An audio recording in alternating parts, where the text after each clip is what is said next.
And it almost seems like so many policymakers today are treating symptoms on a low level, but they don't really understand all those trade-offs. It's almost like people have to pick a side, and that side, wherever, whatever that's in, has its own rules or elements or whatever, and you can't sort of have, pick one from two different sides. Like central planning has a massive flaw, right? Because how do you centrally plan for 330 million people or 7 billion people? If something needs to get done, it's going to help a certain number of people in some locality or nation or state. The central bank isn't the government, it's private. It has definitely political overtones and undertones, even though every board of governor chair will say that's not the case.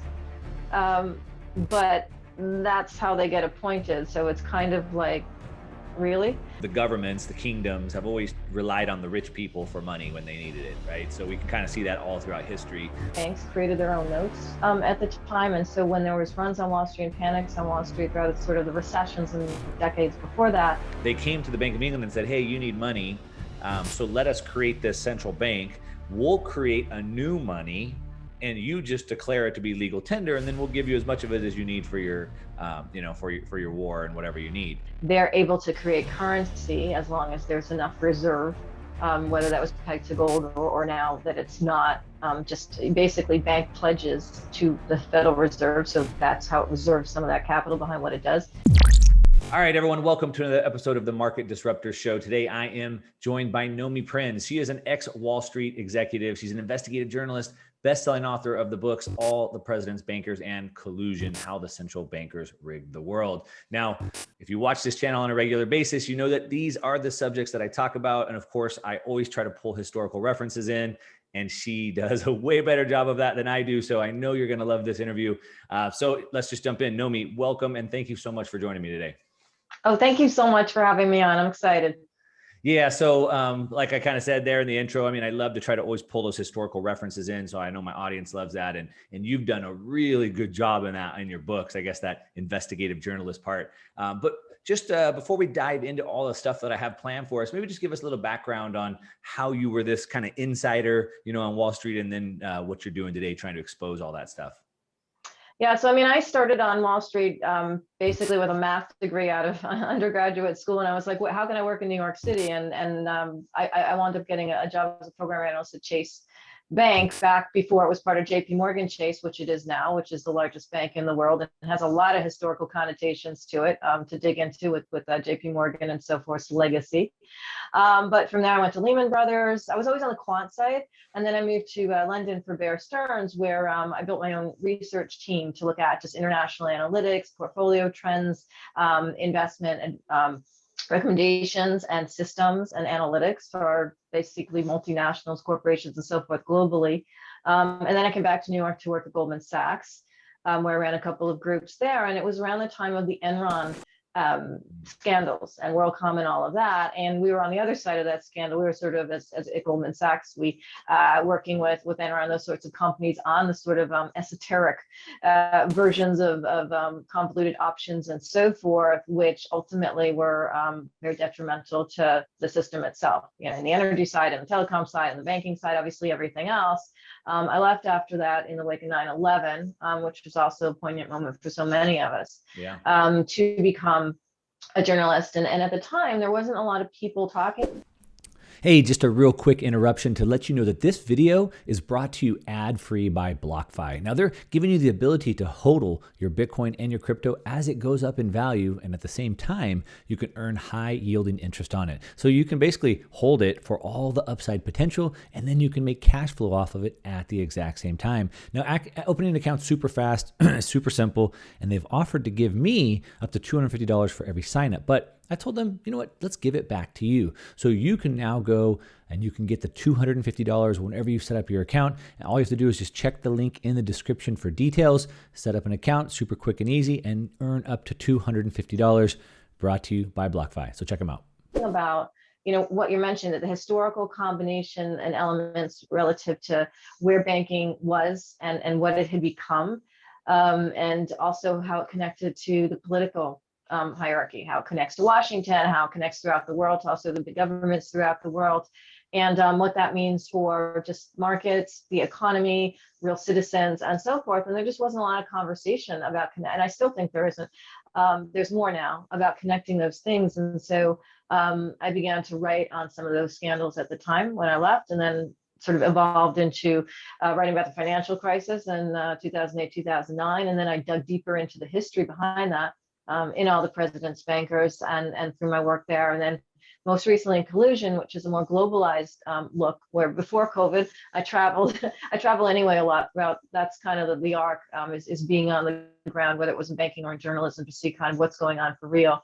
And when Collusion, a number of countries around the world, I visited, talking to central banks, sort of, different people in the governments and different people on the street, in China and Japan, throughout Europe, Mexico, Brazil, etc. And that gave me a composite picture of the real impact that central bank policy has for the big countries, for the developing countries, everywhere in between, and how ultimately it's not a positive for economic stability, which is actually going to be the focus of the book I'm writing now. So that's kind of the arc. Okay, we'll drop the name. Do you have it yet? It's still a working title, Okay. but actually, yeah, we can get to that. I don't mind Okay. saying it's called Permanent Distortion. That's the title. And the idea of that distorted impact of what's gone on with monetary policy, but also how that's affected social movements, unrest, who gets elected or selected in governments and so forth, and sort of, runs the gamut of the real economy versus the markets, but also what that means in different categories. What I like about the sound of that book, just from what you've told us so far, but also from several interviews that I've watched you in, it seems, and I guess even the books that you're writing, it seems that you're very tuned into trade-offs, right? So everything in the world has trade-offs and unintended consequences, if you will. And it almost seems like so many policymakers today are treating symptoms on a low level, but they don't really understand all those trade-offs. I mean, do you see that as well? Oh, absolutely. I'm really glad you pointed that out, because there's so much sort of black and white and so many isms in politics and even, looking at economies and markets and so forth, that it's almost like people have to pick a side, and that side, wherever, whatever that's in, has its own rules or elements or whatever, and you can't sort of have, pick one from two different sides because no one understands it.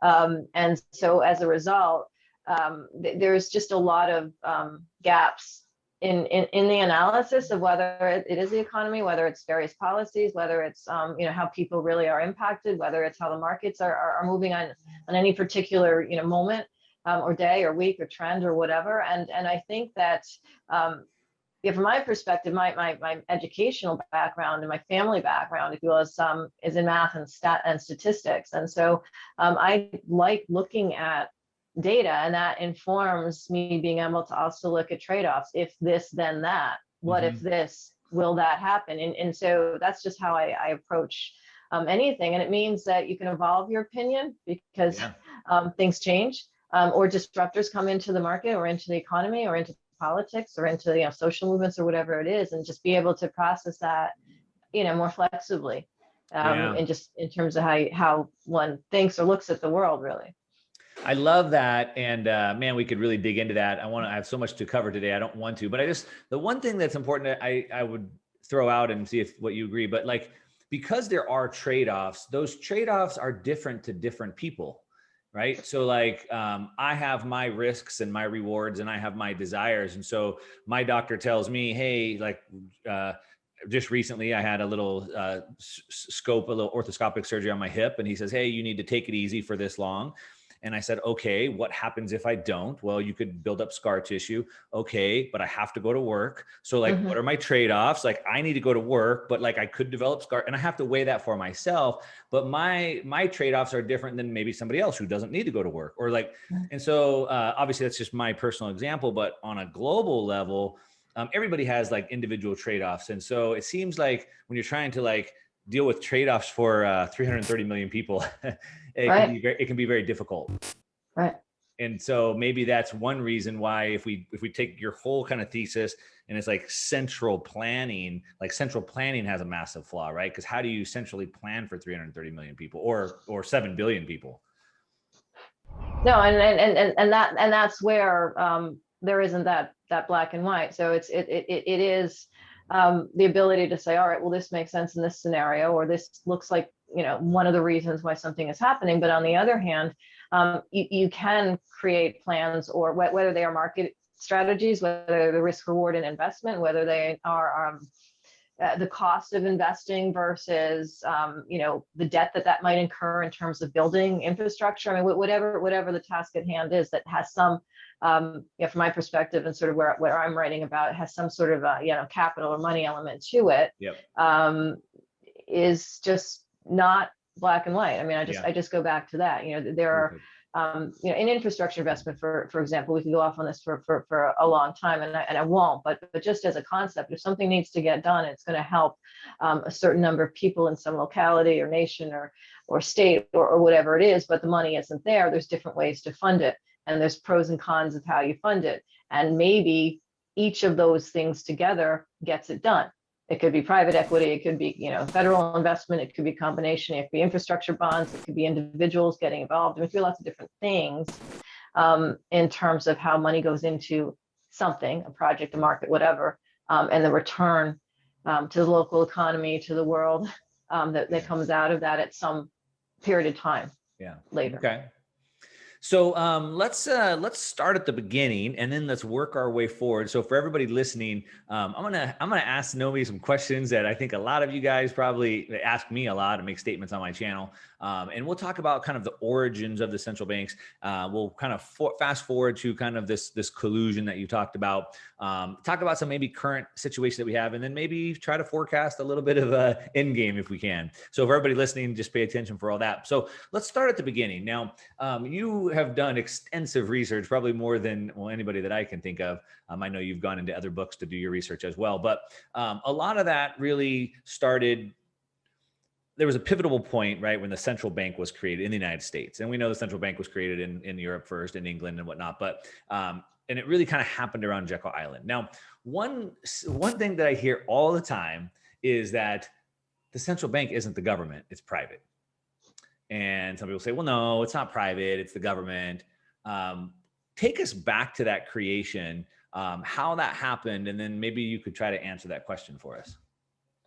Sure. I mean, it's a fascinating story of exactly when the blueprints were created to when the Federal Reserve Act of 1930 was actually passed a couple of days before Christmas in 1913. But there was this arc. And it actually started in 1907. When I say started, that aspect of what became the Federal Reserve started. And that's because, as so often happens, there was a panic on Wall Street. There was a situation where a bunch of traders had cornered the copper market, so basically squeezing prices up.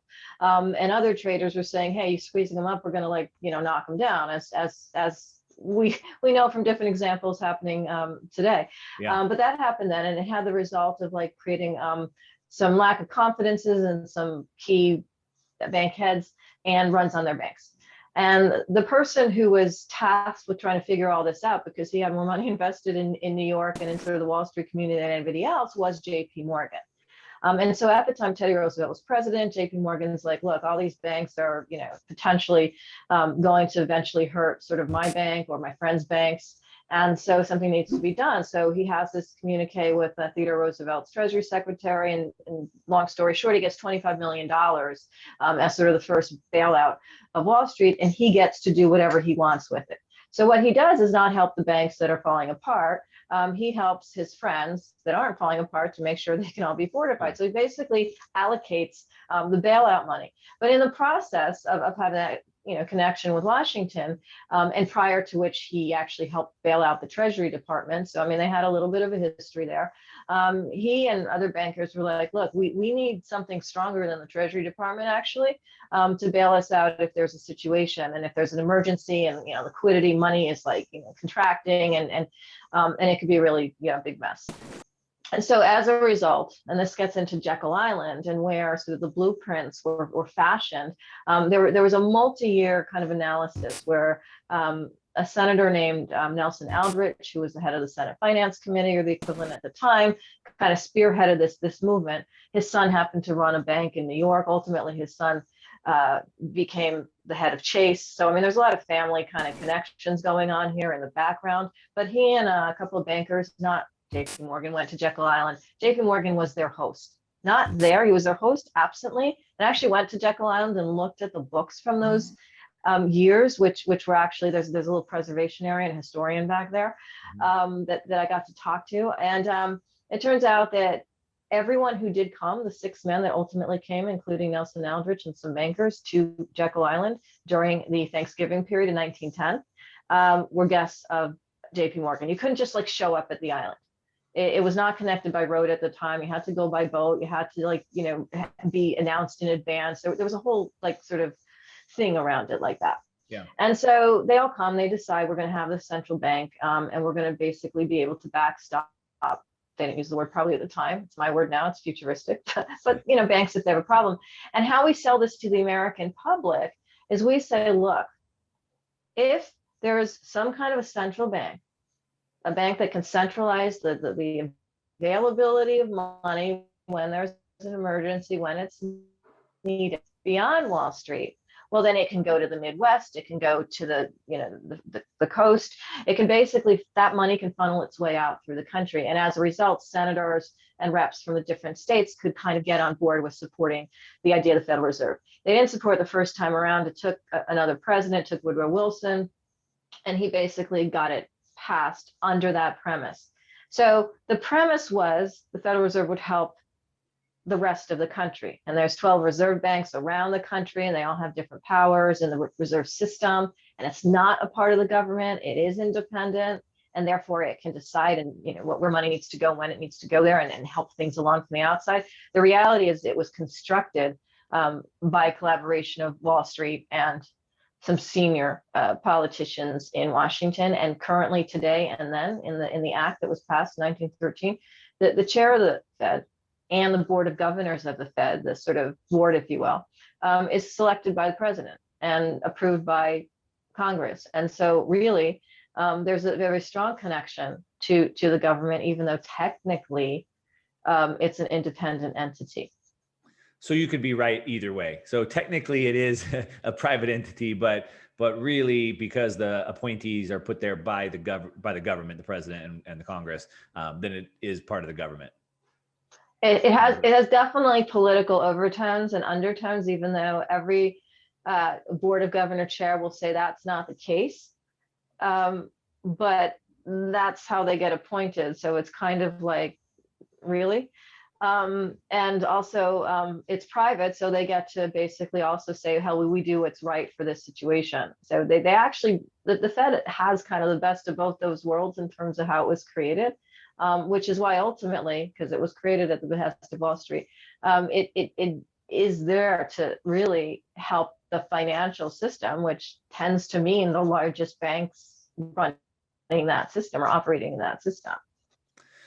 Now, if I want to go a little bit further back into history, it seems like as far back as we can go, the governments, the kingdoms have always relied on the rich people for money when they needed it, right? So we can kind of see that all throughout history. But really, it was the Bank of England, when the Bank of England was formed, it seemed like they came to the Bank of England and said, hey, you need money, so let us create this central bank. We'll create a new money, and you just declare it to be legal tender, and then we'll give you as much of it as you need for your, for your war and whatever you need. And so it seemed like that was what allowed them to basically create their own money outside of the system. And it seems like maybe the central bank in the United States was kind of created for the same reason. It was at that point where they were allowed to kind of create their own currency, or I guess at that time they were still tied to the gold standard, so they really weren't allowed to do that yet. Well, it was a combination. They were tied to the gold standard, but at the same time, and that was evolving. But at the same time, they also, there was a situation where a lot of banks created their own notes at the time. And so when there was runs on Wall Street and panics on Wall Street throughout sort of the recessions and decades before that, there was a lack of trust between like sort of what one bank's note would mean to another bank or in another state, or if the bank fell apart or whatever. So there's this idea that like these notes didn't have kind of certainty. So the Federal Reserve basically has Federal Reserve notes. So if you look at sort of how dollars even work, it's basically notes that are sort of backed by, well, at the time gold, and at the time sort of that implicit idea of the system that could be there for it, and the government sort of behind it. But that's kind of the idea. So they're able to create currency as long as there's enough reserve, whether that was pegged to gold or now that it's not, just basically bank pledges to the Federal Reserve. So that's how it reserves some of that capital behind what it does. Though it actually creates money out of nothing as well right now. It's very artificially fabricated. So the relationship between the reserves that it had or has is kind of loose relative to the money it can create and put back into the system. So it's warped over the years. But that's really the idea. It can create money. And over the years, there's less that has backed that money than there even was in the beginning. Right. Now, if we start with your book, the King's, what was it? The President's Bankers. All the President's Bankers. And you kind of talked about how the bankers have been able to maintain this grip of power, if you will, right? And it seems like throughout whatever the last century, regardless of who was in office, which political party, which president, whatever, it's been kind of the same people that have been able to maintain that. Is between that, seeing that play out, and then of course, the Jekyll Island story, it seems there's a lot of conspiracy that's in there. You've obviously done the research and kind of pulled the curtain back. So how much of it is conspiracy or how much of it is it real? I mean, how have they been able to keep that power and that grip all the way, time? I guess I would draw back to the quote from what Mayor Rothschild, he says, like, I care not who makes a nation's laws as long as I control the money. And so that's kind of what I think the public are seeing today. So how do we view that through your historical lens, or your research lens, I should say?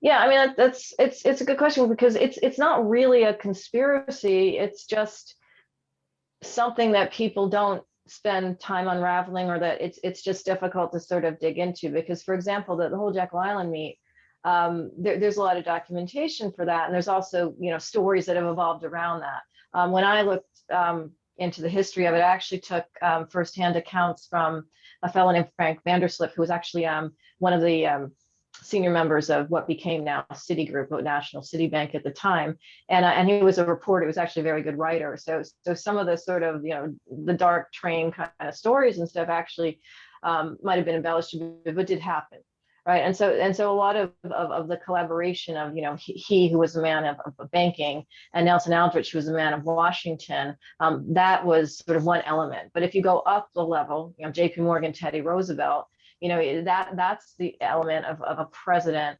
and the head of, at the time, the most important bank, and still the most important bank in the United States. But all through these decades, you've had a situation where there's been either families or like main banks that have continued to stay strong and be strong in the face of like any crisis. And a lot of that is because of relationship. Back in the 10s and 20s and 30s, the relationships, for example, between FDR as president and the bankers at the time, Jack Morgan, JP Morgan's son, and what have you, were very, very solid. With Winthrop Aldrich, who was the son of Nelson Aldrich, who ultimately wound up marrying one of the Rockefellers and sort of spawning the Aldrich Rockefellers, and they kind of over the years morphed into David Rockefeller, and David Rockefeller ran Chase for decades. And so a lot of what happened was a combination of these intermarriages on the banking side.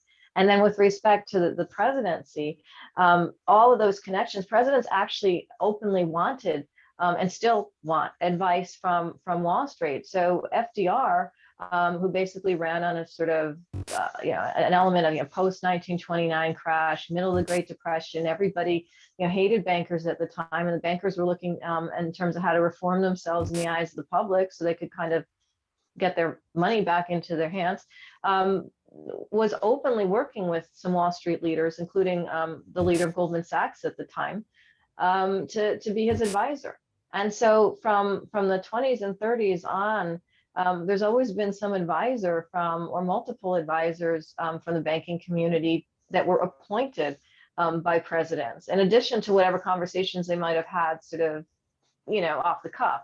and just the ability to have, an open channel. We know that during the financial crisis of 2008, 2009, I have this in a book I wrote called It Takes a Pillage, right after, as that was unfolding, there was an enormous number of phone calls and just communications between the largest bankers and the president. And it was something that wasn't just because there was an emergency, it's because they were shaping the mind, the policy of how they would be, supported or subsidized or whatever, during those years and in the years to come. And so it was always very consistent that these relationships exist. There's letters back and forth that I talk about all the president's bankers and that are public if anybody wants to dig into them, through presidential libraries of real camaraderie. And actually real trust. There was times where bankers and presidents, worked together to sort of build things in the country. Then there were times where bankers wanted presidents to help them get out of their own messes or simply to expand their wealth or power base. And so these are things that are real. Their motivations are internal personal motivations that might be different for each banker. Yeah. And for the presidents. But you look at President Obama, for example, his assets were with JP Morgan Chase, and he considered Jamie Dimon to be his favorite banker. In the wake of the financial crisis, Jamie Dimon, CEO of JP Morgan Chase, and President Trump did kind of the same thing for a minute. He had Jamie Dimon, I'm just picking on one guy, but this is just an example of many, sure. On one of his advisory groups, and Jamie Dimon left or got off of it. But the point is, it didn't even matter in terms of political party. These are relationships that transcend politics, really. They're kind of the definition maybe, but they transcend party. Yeah. And as I just kind of mentioned, all throughout history, we've seen governments or kingdoms or whoever it may be lean on those bankers. So, they need advice. They get financial advice from Wall Street and the bankers. They've done it from all the time. But you really set that up in that book, All the King's Bankers. But then let's kind of move forward into the collusion piece and kind of how we get there. Now, we started talking about how there's always these trade-offs or maybe even unintended consequences. So maybe you had good intentions, maybe you had bad intentions, but maybe you had good intentions, but then it ends up going wrong at some point. And I think regardless if it was good or bad intentions or it was mixed intentions, whatever, we have probably gone far from where it was originally intended. I have a couple quotes. The first one was a quote from one of our founding fathers, Thomas Jefferson. He said, "I sincerely believe that banking establishments are more dangerous than standing armies." And so it was very foretelling. I think at the time there was a power struggle trying to get a central bank in the United States, and it was kind of going in and out, in and out, in and out. And then finally they got it in. And so he was kind of forewarning, it's going to be more dangerous. And then I think even Woodrow Wilson, who we've mentioned throughout this creation, as he was kind of stepping down, a lot of times we see as politicians or even central bankers step down, they start telling kind of a different story. And he kind of said that he regretted maybe creating the central bank, and he saw maybe the problems that was going to create. And so, both of those people were kind of warning us the problems. And so now I guess tell us how it's gone off the rails, so to speak. And we ran into this collusion where I think you called it collusion, how the bankers rigged the markets or rigged the world, right? Yeah, the world. Yeah, well, the fears sort of, from the standpoint of Hamilton and Jefferson's conversations back in the day about having a central bank and what that could mean, and what it could look like. And it's a whole other story, to Woodrow Wilson being concerned and therefore needing a way to sell it to the public even.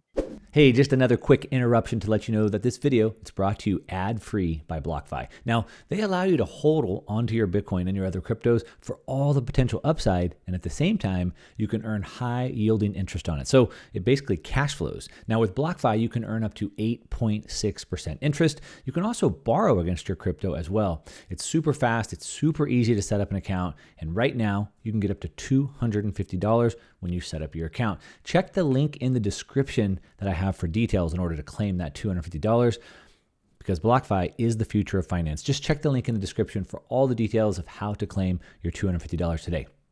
Before those concerns might have manifested, just because the public kind of was concerned about, having the central bank help what they believed to be Wall Street versus them, regardless of what was told and so forth.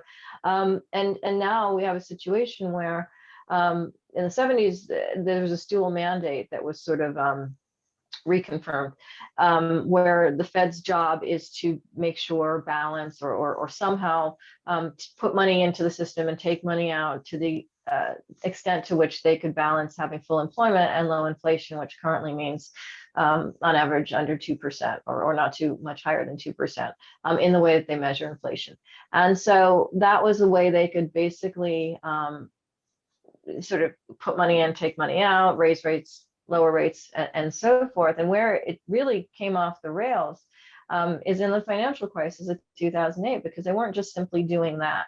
It actually probably started to happen in the subprime, the lead up to subprime and different pieces along the way, but where it really kind of got crazy. And the Fed's book or balance sheet of assets really expanded dramatically was in the wake of the financial crisis. And that's when they really overstepped that mandate, and they used one of the sections of the Federal Reserve Act, which was their emergency section. And the emergency section basically says that you can use you can use sort of emergency measures, and those are defined differently throughout history and based on the emergency, right? So I mean, it's a moving target if you need to.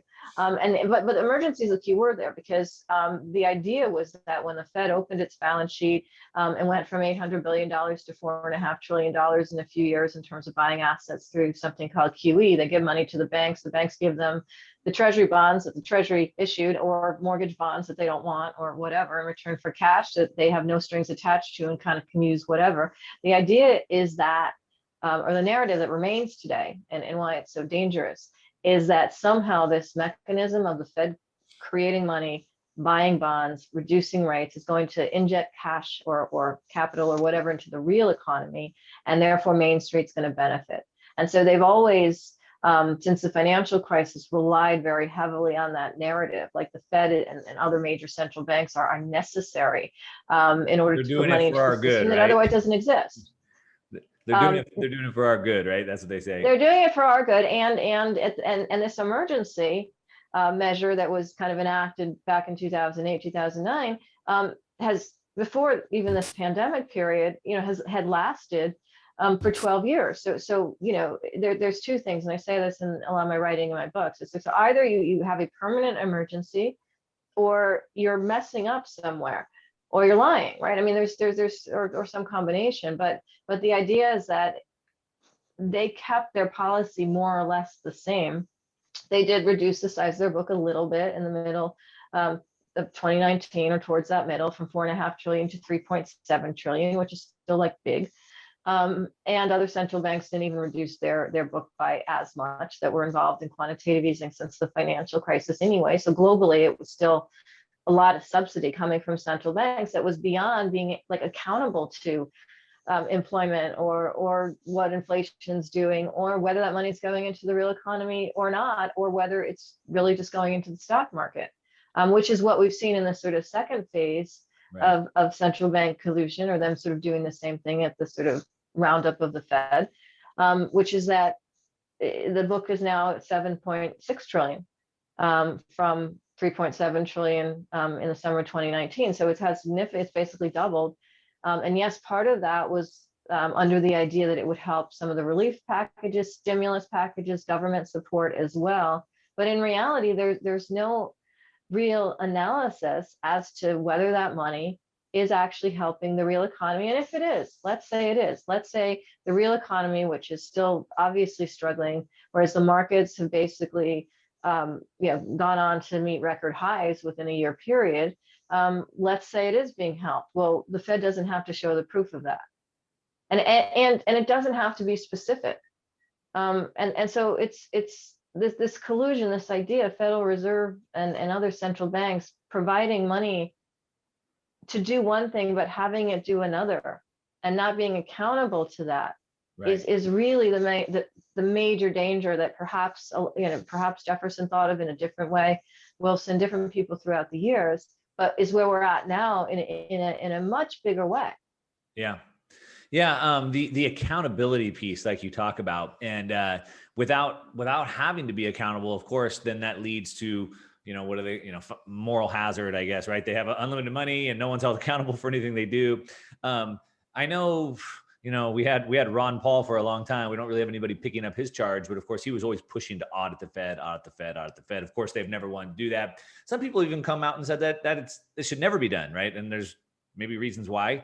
We've seen, the Pentagon claimed 20 trillion gone, 50 trillion, like who knows how much. Where do you think what do you think about that accountability piece as far as should they be accountable? Should there be an audit of the Fed?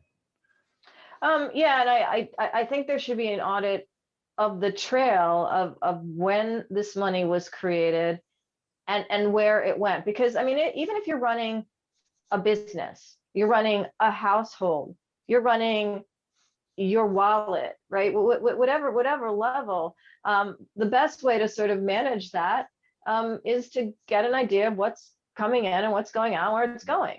And not everybody does that. Not every company does that. Not every government. It's not, but it's a reasonable assumption to have that. And what your liabilities and assets are, right? Yeah, just the match. Yeah. And so the Federal Reserve does provide, and this was their pushback, or is their pushback to an audit. They provide a book. They're like, we have 7.6 trillion and we've got this many treasury bonds, we've got this many mortgages, and our budget is this to pay our people, and to keep the lights on. And to them, that's an audit. But what Ron Paul was talking about, and actually Bernie Sanders, like at the time, they actually were on the same page for a long time when he was there to look at what the Fed was actually doing, where the money was actually going. And the Government Accountability Office did a study on this and saw millions, trillions of dollars of loans going into Wall Street, and it wasn't clear where it went after that. And so the audit should be a real accountability. It should be, look, you are saying this is happening. You are saying because of this. Jerome Powell will say there's no bubble. I can't prove any of them. And I mean, this is the issue. And so I do believe there needs to be accountability and audit. Just we did A and then B happened. I mean, literally just like a bunch of analysts who actually look at the trail of money that's created and where it goes after it buys some bonds onto their books. And the data shows that in the years since the financial crisis, on average, for example, just in the US, GDP has grown on average. Different years have been different things, but on average about 2% a year during that period. Some worse, some better. Now, the stock market has grown significantly more than that. So in total, the economy of the US, net of, again, problems and sort of bounce backs and sort of go, depressed levels, has increased by about 12% since the financial crisis in total size, whereas the market has increased by about 260% in total. So, and that's just one data point that one is creating that money might want to look into, i.e., the Federal Reserve, and there's not that requirement. Yeah. I mean, you would think it's just common sense, whether it's a household, a business. You take an action. You observe that action, and what was the outcome, right? Was it good or bad? And so if we're going to print a bunch of money and give it to certain people, like, did that help or did it make it worse? Yeah. And so that's just common sense. And of course, someone that's responsible for the lives of not just 330 million Americans, but really the world, because the dollar, you would think there should be that accountability. But I want to talk about some of the problems that it's kind of created today. So again, right, we have these unintended consequences. And so today we've seen, this financialization of the economy. Companies haven't invested into research and development, into assets, into capital equipment. And do you think that, and in addition, I would say you talked about the problem with the bankers and the copper market pre-Fed Reserve. And if you look kind of at some of the biggest bubbles, it seems like it's always the bankers that have caused them. In 2008, they blamed it on, the greedy homeowners bought too many homes, but we know it was really about the bankers and the mortgage-backed securities, right? And so it's always the bankers that seem to get the world in trouble. And at the same time, it seems like we've sold our future I guess, do you see that? I mean, maybe you can expand on that, or am I wrong? No, you're absolutely right. The bankers tend to create the problem, and then they tend to be bailed out or subsidized in some other manner on the other side of that. You know, it's not an accident that this year, this year was reported, but for the end of 2020, Goldman Sachs and J.P. Morgan Chase had their best trading years ever. You know, because they were able to sort of monetize the help that was supposedly going into the real economy, but you know, also instilled them to be able to trade more and trade more volume and make money out of that. So so that they gain on that side. And in terms of the homeowners, you know, like you mentioned, yeah, I have a chapter in It Takes a Pillage that's called "This Was Never About the Little Guy," not sizist, but I mean, just, you know, this was the idea that you needed Wall Street power to even take a bunch of subprime loans that might have been underperforming and merge them together and create new securities out of them, and diffuse these throughout the world, and then lend money throughout the world for people to be able to buy them. That was collateralized by these securities that were diffused around. So their mechanism, the way in which they can operate, by definition, creates bigger problems out of any bet, out of anything that's leveraged, in which real money isn't there, and it's sort of borrowed money in order to make that gamble in however it looks, that is coming generally from the banks or the banking system. And so that's the reality. They do create problems. And in terms of the real economy, what I think has happened more and more as central banks have become more prevalent in terms of the power that they have to keep rates or the cost of money low, and buy securities out of the market to keep longer term rates low as well, is that what we see now is governments get to be lazy about planning. Sure. I'm not necessarily saying we had a good fiscal response. Yeah, I'll say at least there was a fiscal response in the wake of the pandemic. There's debate over whether it was good. There's debate over what should come next. But there was some. But there, what gets taken off the table time and time again is moving forward. And this is a particularly American kind of issue as well. And that, for example, infrastructure development and financing kind of gets put aside on a bipartisan basis, even though we supposedly have all this money going into the system. And that makes the markets look good. And then politicians can kind of say, all right, well, things are looking better because the markets are better, though they don't say markets, they say economy, but it's reflected to them by the markets. And then they don't have to work as hard about, you know, trying to plan, you know, a big dig somewhere, or like, you know, big new infrastructure railway or highways or whatever, because the money's kind of accumulating elsewhere. Yeah. So why bother spending that time or pushing that forward or waiting years for something to come to fruition? Yeah. Yeah, I think it just comes back down to that accountability, right? I think it's, you know, back into that word moral hazard, where, like, you know, a homeowner, or I should say a household, someone who runs their household, has to make tough choices. Like, shoot, my daughter needs braces, so I guess we don't have a vacation this year, right? I'm going to prioritize the braces over the vacation, and the government doesn't have to make those choices. So we don't spend the money on the schools or the roads, but let's go ahead and send a bunch of money overseas to study some whatever random thing that or whatever it is, right? So instead of making tough choices and prioritizing, they don't do that. They're not forced to. But if we fast forward from here, it seems like the Fed they have monetary tools, right? They can interest rates and they can create money, right? Monetary expansion. So monetary expansion, interest rates. And it seems like when you're playing a game, right, you have like your rules, or maybe you're playing Monopoly or whatever game. And when you're kind of out of money, you're out of moves, you got to reset the game. And the Fed has run out of interest rates pretty much. I mean, they're basically at zero. I know, you know, they've come down a lot over the last decade, but there's not much room to budge there. Effectively, they're at zero or negative anyway. And then at the same time, we have $30 trillion of debt. So it's like, we're almost out of moves, it seems like to me. And, you know, we're seeing less foreign buyers for treasuries, and we're seeing probably the Fed's going to have to control yields at some point. So it seems like we're almost out of moves. And again, right, the game would need to be reset. Of course, we hear about this great reset that's being planned at the same time by the WEF and the NGOs or whatever. So I guess, where do you see this going from here? Does the game need to be reset? What about this global reset? I mean, what are your thoughts on that? Well, I think in any sort of reset, you have all the old players, which are currently in sort of the power seat.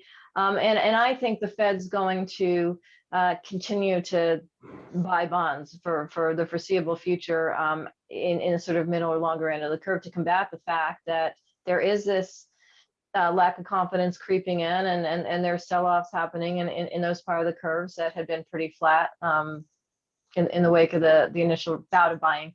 And bringing rates back down to zero in the beginning of the coronavirus pandemic period. So I think they're struggling. I think that's one of the reasons why whenever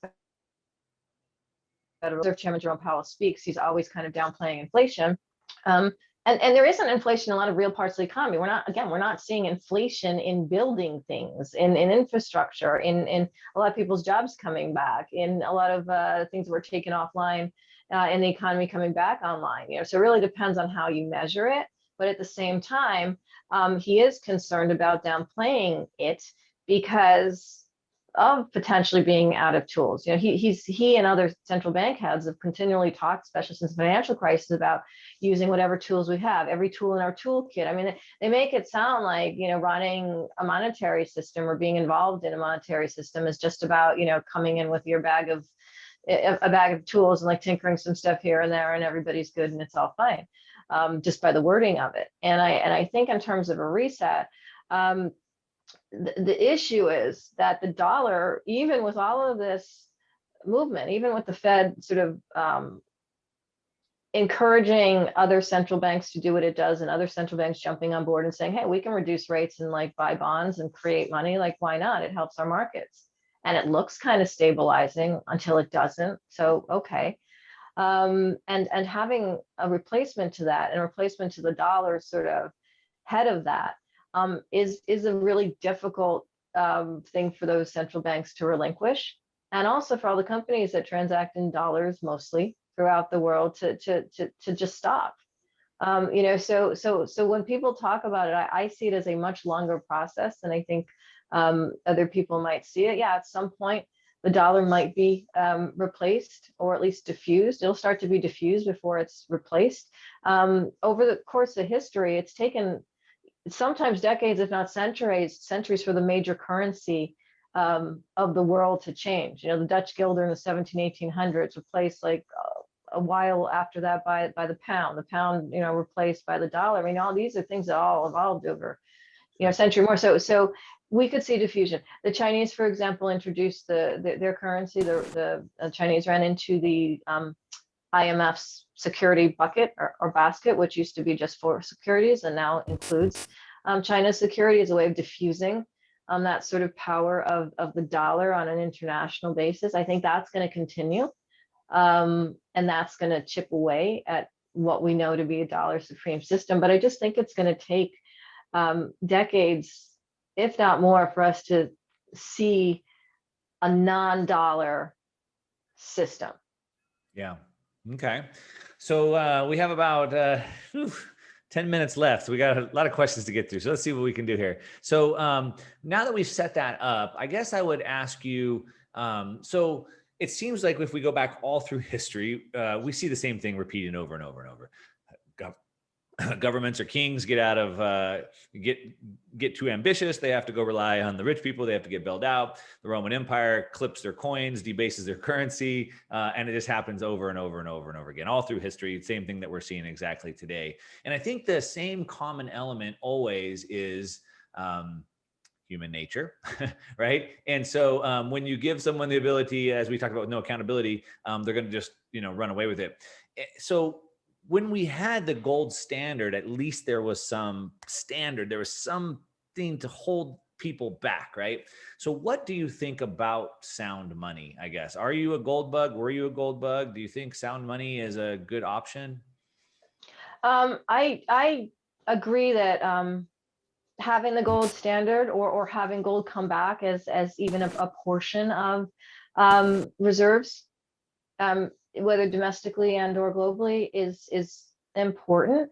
in order to be able to, put a cap, which was the point of the standard, right? A limitation to how much dollars can be created, how much currency can be created that doesn't have any sort of hard asset behind it. And the historical reasoning also holds for that. And when we were taken off the gold standard, which President Nixon did in terms of what was going on at the time, he was actually, and again, I have this in all the president's bankers, he was actually somewhat advised by the bankers to do this, and that doesn't get a lot of historical play. But David Rockefeller, for example, was trying to move Chase into having more of its own international power with respect to the Middle East, with respect to something called petrodollars, or converting money, revenues, profits from oil into loans to like third world countries, basically creating a whole new sort of side business at the time. And if there was no need to have a gold any sort of gold reserves relative to the dollar, it would just make that whole process simpler. You sort of take out a variable. It would also make it more simple for the Federal Reserve later on to create money, as it has done, because it doesn't have to have as much behind it. And it would also make it harder to convert money because you have to have gold behind that conversion. And so all of those things made it harder to just simply create money out of nothing. Fiat money, just more dollars, more prevalence, and not have a sort of restriction of any kind, right? Yeah. So I think that's a negative, because of the results of what we see has happened by having the ability to just create money, and by the dislocation and the disconnect that manifests between markets and like financial assets, where the money goes most quickly, and the real economy, most people's day-to-day lives, which have not kept up, and which have gotten more and more disconnected from each other, give or take what's happening in a moment in terms of a crisis or a virus or whatever else along the way. So I think having a physical standard, or a portion of a standard, or some proportional element of gold is actually useful to this system. Yeah. I mean, the restraint forces them to be accountable. That's right. And once they're forced to be accountable, then they start thinking properly through all the decisions they make and whatnot. So, okay, so we've established that. Now, there's a quote, and I'm not sure if you're familiar with F.A. Hayek. He's an Austrian economist. He's a Nobel Prize winning economist. In 1984, he said, "There shall never be another sound money again until the thing is taken out of the hands of the government. But it can't be done by force, but rather by a sly roundabout way." I don't know if you're familiar with that quote. But he was basically saying that, look, as long as the government's controlling money, it's never going to be sound again. And he was really almost prophesying the future. And today we have an asset that is completely decentralized, distributed, hard, and with a fixed cap. And now we're seeing Fortune 500 companies moving treasury to it. Of course, I'm talking about Bitcoin. Yeah. And so it wasn't done by force, rather by a sly roundabout way. It was given 8-9 years to kind of grow in the wild before anybody took notice. Today, no one can shut it down, so it's too late. And it's decentralized in a sense where the government can't control it. They can't manipulate, they can't inflate it, et cetera. So I don't know if you've thought about that, if you've looked into Bitcoin. What are your thoughts on that? Yeah, so first, just on that government control, I also think, again, it's a financial institution control. I think we just have to realize that whatever the central bank is doing and however it works with the government, because it does ultimately purchase government debt, as we have seen in QE in terms of how it creates some of that money. It also is buying that debt from the larger bank, the banks that are involved in being primary dealers in treasury debt. And so there's this whole extra, sort of side triangle where the government issues debt, Treasury Department issues debt, banks get it, banks are primary dealers, banks give it back to the Fed, Fed gives the banks money, and the banks are happy because they have this extra money, and they probably clip some coupon, some fees in between for being the primary dealer. So it's that combination of large banks and governments in terms of that money control. In terms of Bitcoin, it has definitely started out not by accident, in the wake of the financial crisis and in 2008, 2009, as an alternative. I think it's still an alternative asset more than an alternative currency. That's where I am on its evolution. And I'll talk about it in a second, but basically because of this idea that the central banks in particular, the creators of that conjured money, of that fabricated currency, are kind of off the rails, and they're just more so now, right? So I mean, every reason for it having been created and for the prevalence that it has in terms of being more of a decentralized currency holds stronger today than it did then, because we're in this sort of new phase of central bank money creation, right? That said, I think there are a couple of things obviously are having in its evolution. I think the fact that ETFs have now just recently been created to allow certain investment in crypto and Bitcoin and so forth is going to give it more prevalence as still an alternative asset class, but more prevalence and therefore more potential stability in terms of just not how it grows, but also how it sort of has reduced volatility on a regular basis. Because right now there's still stories that can beat up or push up Bitcoin, and when they come up, you have these real jagged moves.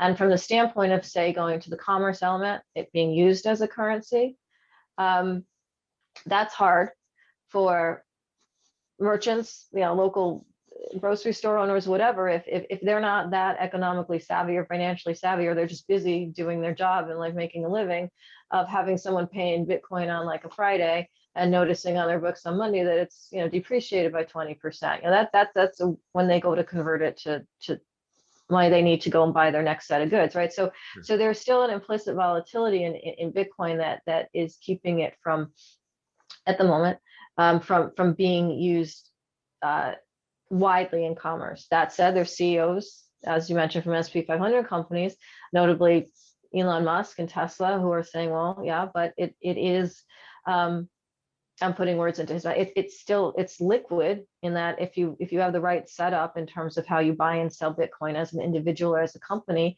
you can get in and out. That's both its problem and its liquidity. And you can use it as a sort of better form of cash in that respect and currency in that respect. And of course, you can buy and sell with the decentralized medium of Bitcoin across countries and across just any kind of geography. And that's positive. So again, I think we're in this like evolution stage of it, where more and more people coming in.